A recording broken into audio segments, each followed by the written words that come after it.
Assalamualaikum warahmatullahi wabarakatuh. Perkenalkan, nama saya Pulia Hanafiah Rahab. Saya adalah mahasiswa dari Universitas Putra Batam. Saya dari Prodi Manajemen, Fakultas Ilmu Sosial dan Humaniora. Nah, dalam video ini saya akan membahas mengenai perekonomian Indonesia. Langsung saja ke videonya. Overview perekonomian Indonesia.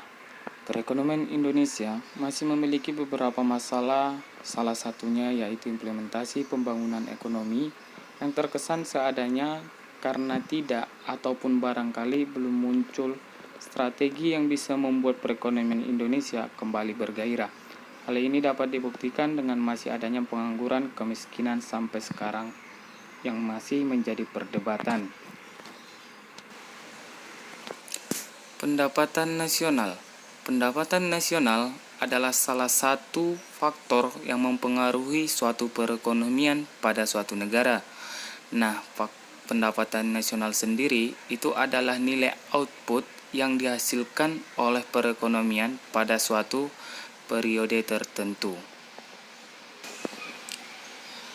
Kemudian ada komponen pendapatan nasional. Secara umum, komponen pendapatan nasional terdiri atas PDB atau produk domestik bruto, produk nasional bruto, produk nasional neto, pendapatan nasional neto, pendapatan perseorangan, pendapatan siap dibelanjakan, dan pendapatan per kapita atau pendapatan per kapita seseorang yang ada di dalam negara tersebut. Kemudian pertumbuhan ekonomi. Apa sih pertumbuhan ekonomi? Pertumbuhan ekonomi merupakan proses perubahan kondisi perekonomian suatu negara secara berkesinambungan menuju keadaan yang lebih baik dari waktu sebelumnya.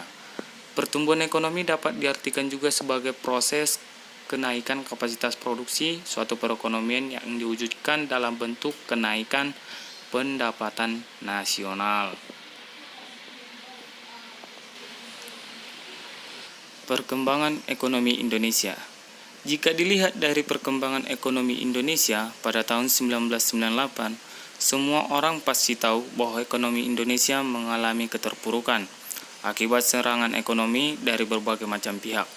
Namun hal itu yang kemudian membuat orang kembali berpikir untuk meningkatkan taraf ekonomi Indonesia agar lebih baik dan kembali meningkat seperti beberapa tahun sebelumnya. Pada tahun 2015, perkembangan Indonesia juga dinilai baik dalam beberapa sisi. Akan tetapi, di sisi yang lain, perkembangan Indonesia dinilai kurang memuaskan. Apabila dinilai secara global dibandingkan dengan negara-negara lain, dalam perkembangannya, Indonesia memang dinilai lebih baik. Rata-rata pertumbuhan ekonominya tergolong stabil dan taraf ekonominya naik walaupun sedikit demi sedikit. Dibandingkan dengan beberapa negara lainnya yang mengalami krisis keuangan yang cukup parah, sedangkan dilihat dari beberapa sisi lainnya seperti dari sisi mata uang, devisa, dan juga nilai investasi memang belum cukup memuaskan. Di awal tahun 2016, Indonesia masih mempunyai banyak sekali tugas yang masih belum terselesaikan, seperti memperbaiki nilai suku bunga dan juga memperbaiki nilai tukar rupiah.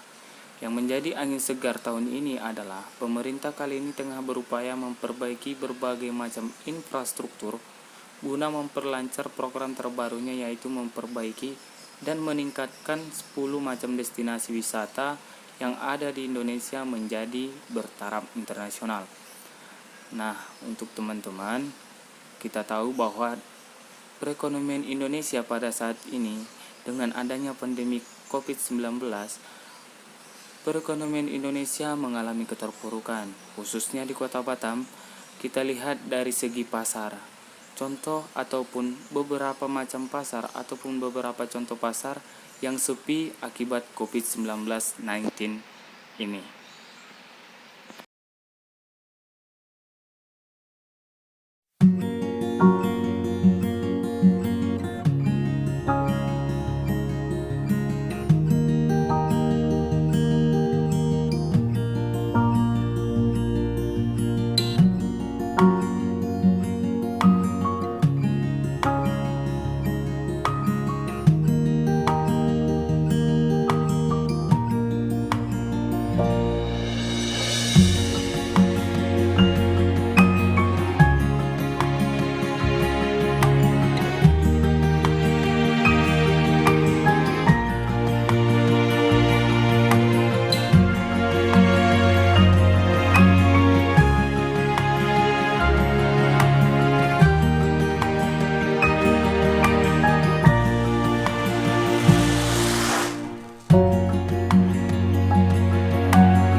teman-teman presentasi ataupun pembahasan mengenai perekonomian Indonesia yang ada dalam video ini. Terima kasih. Wassalamualaikum warahmatullahi wabarakatuh.